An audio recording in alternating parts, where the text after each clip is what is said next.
জায়গা হলো না, স্বামীর কবরে কবর হলো। ও মুসলমান, আমরা জানি আমরা মরে গেলে আমাদের জানাজায় অন্তত হলো 2-4 জন আলেম যাবে, জানাজা পড়াবে। আব্বা জান, ওই জন্য আমি বলতে চাই না, মূল জিনিস হলো আল্লাহ বলেছেন তুজাহিদুনা ফি সাবিলিল্লাহ, আল্লাহর রাস্তায় সংগ্রাম করো বিআমওয়ালিকুম ওয়া আনফুসিকুম। এক্ষুনি আপনাদের কাছে হয়তো হাত পাতবে আব্বা জান। নবীজির একজন সাহাবী ছিল আব্দুল্লাহ ইবনে মাকতুম, আল্লাহর নবীর সাহাবী, অন্ধ মানুষ। যেই মানুষটা নবীজির কাছে এসে বললেন, নবীজি আমি তো মসজিদে যেতে পারি না, আমার জন্য একটা ব্যবস্থা করে দেন। আল্লাহর নবী বললেন, তোমার জামাতে আসা লাগবে না। আবার ডাকলেন, নবীজি বলে, তুমি কি আজান শুনতে পাও? বলে, পাই গো নবীজি। আল্লাহর নবী বললেন, তাহলে আজানের জবাব দিবা, জামাতে নামাজ পড়বা। জামাতের নামাজ আদায় করলো। সাহাবীরা তার জন্য একটা রশি টাঙ্গায় দিলেন। ওই মানুষটা জিহাদের ময়দানে আল্লাহর দ্বীন কায়েম করার জন্য যখন জিহাদের ময়দানে যাচ্ছেন, আল্লাহর নবী বললেন, তুমি কোথায় যাবা? বলে, হুজুর আমি জিহাদে যেতে চাই। আল্লাহর নবী বললেন, ও সাহাবী, জিহাদের ময়দানে যাবে, তুমি অন্ধ মানুষ। আল্লাহর নবী জিহাদের ময়দানের কমান্ডার, প্রিয় নবীজি এবার নিজের হাতে তরবারি তুলে দিলেন। আল্লাহর নবী উঁচু জায়গায় দাঁড়ায় দেখতেছেন আব্দুল্লাহ ইবনে মাকতুমের অবস্থা। আমার নবীজি দেখেন শত শত কাফেরকে জাহান্নামের দরজায় পৌঁছা দিয়া আল্লাহর বান্দা জান্নাতের মেহমান হয়ে গেলেন, শহীদ হয়ে গেলেন। আল্লাহর নবী তার জানাজার নামাজ পড়ায় কবরে রাখলেন। কবরে রাখার পরে নবী আমার চোখের পানি ছেড়ে দিয়ে কান্দে। সাহাবীরা বললেন, হুজুর কেন কান্দেন? আপনি নিষেধ করেছেন, মানুষ বলে কান্না যায় না, আপনি কেন কান্দেন? নবী বলেন, সাহাবীরে আমার, অন্ধ একজন সাহাবী আমার কলিজাটা খান খান করে দিয়ে চলে গেল। কারণ হলো আমার সাহাবী উদ্দেশ্য হলো আল্লাহর দ্বীন জমিনে কায়েম করার জন্য, সে জীবন দিয়ে চলে গেল। আল্লাহর নবী তার জন্য দোয়া করেছিলেন। আব্বাজান, আপনাদের অন্তরের জিহাদ এখন নফসের জিহাদ শুরু হয়ে যাবে। আমি এই হাতখানা কাবার সঙ্গে বারংবার শতাধিকবার বারবার কাবার সঙ্গে মিলাইছি। মাকামে ইব্রাহিম পাথর তো ধরা যায় না, কাঁচ ধরা লাগে। প্রিয় নবী মুহাম্মদুর রাসূলুল্লাহ কবরের পাশে দাঁড়ায়া বারংবার আল্লাহ রাব্বুল আলামিন 9 দিন পর্যন্ত রাখছিলেন। এই হাতখানা আপনাদের কাছে সুফিয়া এই মাদ্রাসার জন্য আপনাদের কাছে রেখে দিলাম।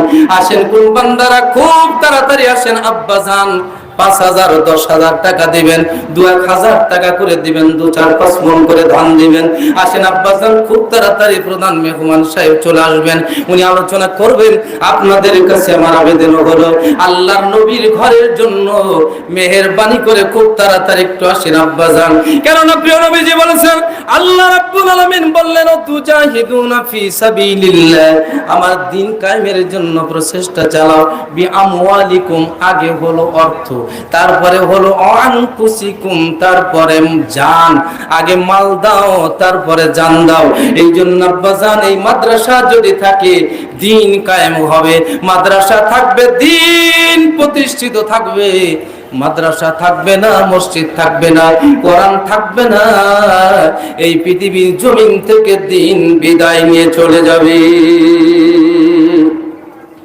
আমার ভাইরা, জিবরাইল আমিন সর্বশেষ যখন পৃথিবীতে আসবেন, আল্লাহর নবী বলেছেন, সেই দিন কাবাতেও যে সময় ফজরের আজান হবে, বাংলাদেশে সেই সময় হবে, আমেরিকাতেও হবে, সারা পৃথিবীর একই জায়গার সময়, একই অবস্থায় সারা পৃথিবীতে ফজরের আজান হয়ে যাবে।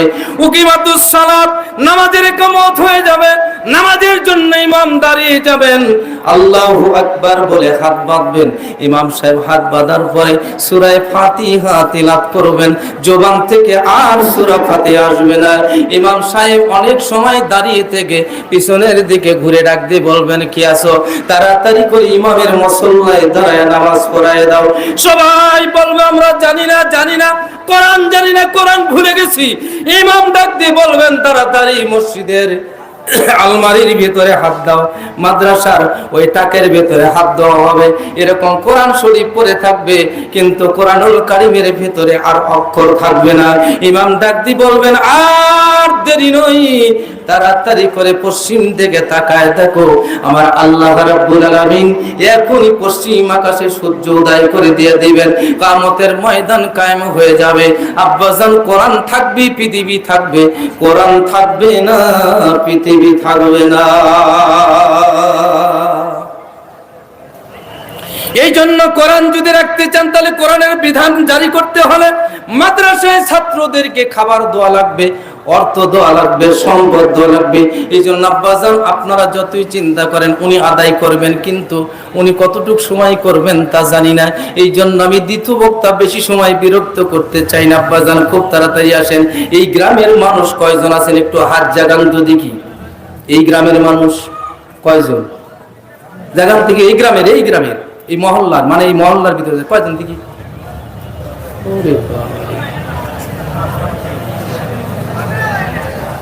যার বিয়ে তার চিনতে নেই, পাড়াপড়শির ঘুম। আপনাদের এলাকাতে তো গরু হয় না। এই যে আমার জামাই আছে না, আমার বিয়ের গ্রামের শ্বশুর বাড়ি, আমার বিয়েরই জামাই, আমারও জামাই, যা দেখবেন গরু মোষ জমি হবে, খাওয়া দাওয়ার হাইরে ভিড়। আমার দাওয়াত থাকলে আপনাদের 10ই ফাল্গুন, 23শে ফেব্রুয়ারি, 10ই ফাল্গুন 23শে ফেব্রুয়ারি আপনাদের সবারই দাওয়াত থাকলো। আমি জিহাদির বাড়িতে যাবেন, গরুর গোশত দিয়ে ভাত খাওয়া দেওয়ার পরের দিন পাঠায় দিব, কিন্তু কমপক্ষে 20 কেজি মিষ্টি নিয়ে দাঁড়ালেন। 1 কেজি লয় এক ভাত, জামাই 20 কেজি 30 কেজি 40 কেজি মিষ্টি নিয়ে দেয়। এক জামাই যাই আসে তাই 20 কেজি করে আপনি নেই। তবে আপনাদের কাছে তো তা নেই। কি ব্যাপার? আসেন আব্বা জান, দেরি করেন না, দান করিলে মান হয় না, নেকির পাল্লা হয় ভারী। এ দুনিয়ায় নয় তোর বাড়ি, আখিরাতের ঘর বাড়ি। এ দুনিয়ায় থাকবে না চিরকাল। কি আব্বাজান নাম কি? আব্বাজান আব্বাজান আমার মেম্বার টুকু সাহেব মেম্বার 500 টাকা করলো দান। আল্লাহ তুমি হও মেহেরবান, দুনিয়াতে দেও মানার সম্মান। জোরে বলুন আমিন, আর একটু জোরে বলুন না আমিন। লিল্লাহি তাকবীর, লিল্লাহি তাকবীর। আমার আব্বাজান সভাপতি মনে হয় নাকি? হ্যাঁ, সভাপতি সাহেব কয় হাজার দেখি? 5,000 টাকা দিয়েছে, কিন্তু কম হলো না। সভাপতির 5,000 মারহাবা হবে, হবে তো আব্বাজান দেন। তারপরে চাচা তো আছেই, একটু জোরে তাকবীর দেন। লিল্লাহি তাকবীর, লিল্লাহি তাকবীর। প্রধান অতিথি সাহেব 40,000 টাকা, জোরে বলুন মারহাবা। প্রধান এবার সভাপতি সাহেব 5,000 টাকা। আল্লাহ দুনিয়াতে রাখিও না টাকা, আল্লাহ জান্নাতের মধ্যে দিও দেখা। জোরে বলুন মারহাবা। এ দুনিয়ায় থাকবা না চিরকাল, একদিন ভাঙবে রে বাজার। আগে তোমার নামাজের হিসাব, তারপরে বান্দার যৌবনের হিসাব। যৌবন কাল তুমি কোন কাজে কাটাইলা, কি জবাব দিবে যায় দরবারে? কি নাম? মোহাম্মদ শাহাদত আলী। শাহাদত হোসেন নাম করলো, বাপের বেটার কাম। 500 টাকা করছে দান। আল্লাহ তুমি হও মেহেরবান, দান করিও জান্নাত দান। জোরে বলুন আমিন। এ দুনিয়ায় থাকবে না চিরকাল, একদিন ভাঙবে রে বাজার। আল্লাহর নবী যখন তবুকের যুদ্ধে ডাক দিলেন, হযরতে বিলাল রাদিয়াল্লাহু তাআলা আনহু গায়ের জুব্বা জামা খুলে নিয়ে নবীজির দরবারে চলে গেছে। আল্লাহর নবী দেখেন বিলালের শরীরের মধ্যে জামা নাই। নবী আবার ডাক দিয়ে বলেন, বিলাল আহলে সুফফা চত্বরে অবস্থান করেন। হাজী সাহেব আছেন, ভালো জানেন, আহলে সুফফা চত্বরের মধ্যে অবস্থান করে বিলাল। আল্লাহর নবী ডাক দিয়ে বলেন, বিলাল রে, জামাটা কেন খুলে ফেলেছো? বলে, হুজুর আমার কাছে কিছু নাই, দিতে পারলাম না গো নবীজি। এই আমার জামাখান আপনার দ্বীনের জন্য দিয়ে দিলাম। আল্লাহর নবী জামা হাতে নিয়ে নবী আমার চোখের পানি ছেড়ে দিলেন। আমার ভাইরা, একজন গরিব মানুষের দান হযরতে বিলালের দান। ওরে বাবা রে বাবা, দেন হযরতে বিলালের দান আল্লাহর দরবারে কবুল হয়ে গেল। লম্বা আলোচনা আব্বাজান, ছোট্ট একটি মাদ্রাসার ছাত্র 200 টাকা দান করেছে। আল্লাহ কবুল করে নাও, জান্নাতে বরকত দাও, মা বাবার কবরখানা জান্নাতের বাগান বানাও। জোরে বলুন আমিন। দেখেন আমার মায়েরা আছে মহিলা প্যান্ডেলের মধ্যে, মহিলা মায়েরা আছে। আম্মা জান, আপনাদের ওয়াজ করার মতো সময় আমার নাই আম্মা জান, কারণ হলো আপনারা মায়ের জাতি, আপনাদের বিপক্ষে কথা বলতে চাই না, কিন্তু মায়ের জাতিরা যদি নিজে পর্দা মানেন। কোরআনুল কারীম বলে দিয়েছেন, কোরআনুল কারীমের মধ্যে দলিল আসছে, আল্লাহর হাবিব বলেছেন 5টা কাজ করলে মেয়েরা জান্নাতি। আজকে তাকায় দেখেন বাংলার জমিনে মেয়েদের পর্দা নাই আব্বাজান। মায়ের জাতিদের পর্দা হলো বাজারে যাবার লাগলে বরখা। তবে আপনাদের বউরা জ্বালা ভালো, এই জন্য মাদের কাছে মা পা ধরে বলি, মা ও মা পায়ে হাত রেখে বলি, আম্মা জান দিনের রাস্তায় দান করেন গো মা। ওখানে বিশ্বস্ত মার টাকা কালেকশন করে পাঠায় দেন। আল্লাহর বান্দিরা কিয়ামতের কঠিন ময়দানে আম্মা জান খাদিজাতুল কুবরার সঙ্গে আল্লাহ জান্নাত দিয়ে দিবে। জাহিদুল ইসলাম 200 টাকা। হাজী সাহেব আছে ভালো জানেন, জাবালে নূর পাহাড়, বিশাল বড় পাহাড়, যেই জায়গার ভিতরে একজন যুবক মানুষ দাঁড়াইলে ছোট্ট একটা পুতুলের মতো দেখা যায়। আমার মতো যুবক মৌলবী উঠতে গিয়ে 5 বার পানি খেয়েছি। কয়বার? 5 বার পানি খাইলাম। আম্মাজান খাদিজাতুল কুবরা যখন ওখানে গেলেন আল্লাহর নবীর কাছে, আল্লাহ ডাক দিয়ে বললেন, জিবরাইল, ও জিবরাইল যা যা আমার পক্ষ থেকে আমার বান্দিরে সালাম দিয়ে আয়। হযরত জিবরাইল আমিন আসলেন, আল্লাহর হাবিবের বিবির কাছে সালাম দিলেন। আল্লাহ রাব্বুল আলামিন ডাক দিয়ে বললেন, জিবরাইল আমার বন্ধুর কাছে কে? বলে আপনি কি দেখেন না? বলে জিবরাইল তুই বল কে? বলে আপনি কি দেখেন না? আল্লাহ ডাক দিয়ে বললেন, আমার কাছে বল।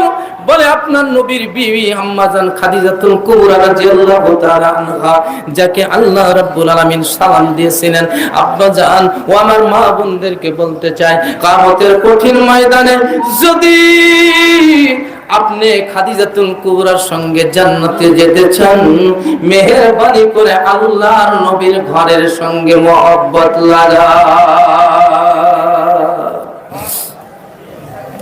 ভাইরা আমার, এই পৃথিবীর জমিন থেকে চলে যেতে হবে।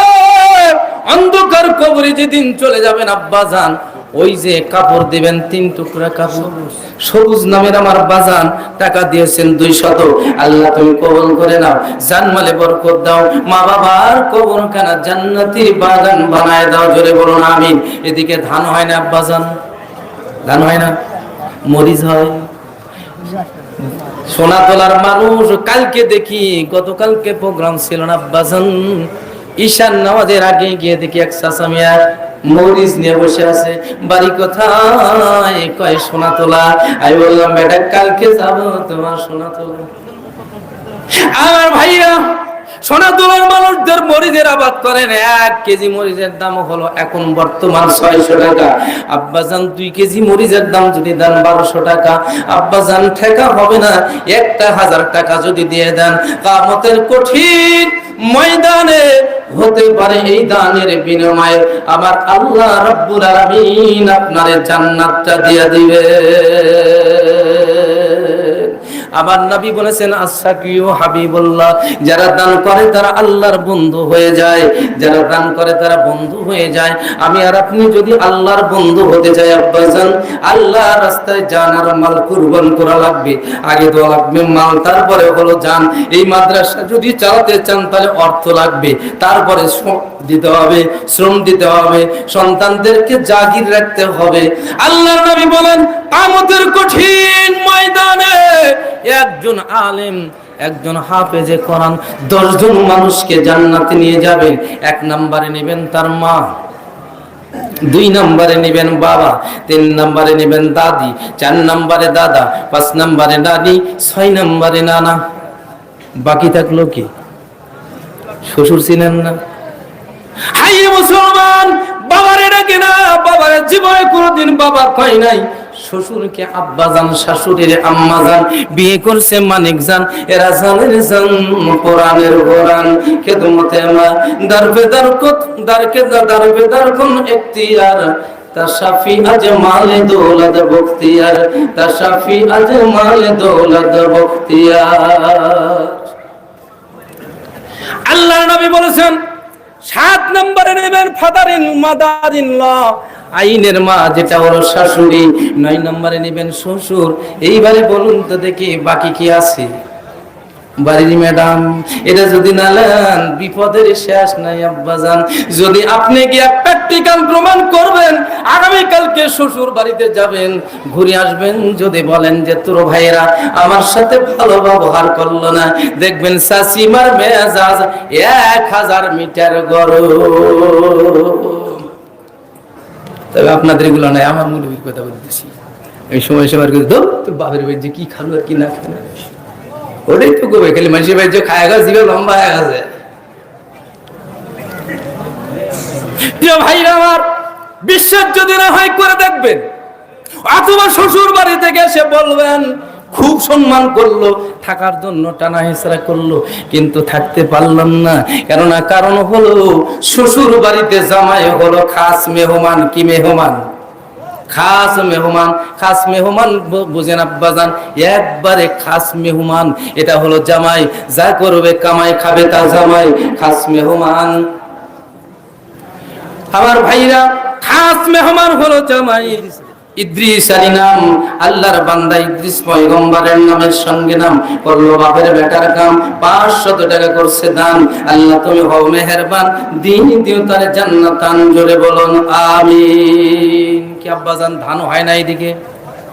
হয়, কাটছেন? এখনো কাটেন?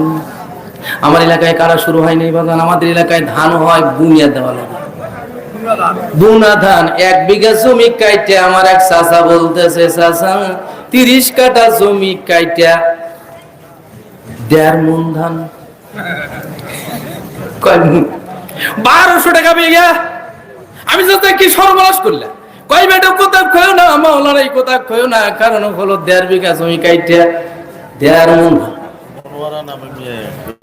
দেখছেন না আমার মা মনোয়ারা নাম, করলো বাপের বিটির কাম, টাকা দান করেছেন 500।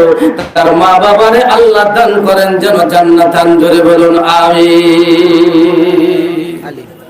আব্দুল আলিম নাম, 100 টাকা দান করেছে, আল্লাহ কবুল করে নাও, জান্নাতে বরকত দাও, মা বাবার কবরখানা জান্নাতের বাগান বানিয়ে দাও। আপনার বড় জামাই ভাইরা আমার বাড়িতে একটা কিষান ডাকছেন, আগে কিষান ছিল, সলিমুদ্দি কিষান ডাকতে বলতেছে, চাচা এত কিছু খাওয়াইলা, কিন্তু বাড়িতে একটা মোরগ ভর রাত্রিতে ডাক দেয়, সুবহুন কুদ্দুসুন রব্বুনা ওয়া রব্বুল মালাইকাতি ওয়ার রূহ। দাদি বলতো, এখন মোরগ বলতেছে কুকুর হয় শো। কি হয় শো? কুকুর হয়, মানে একবার কুকুরি লেগে শো,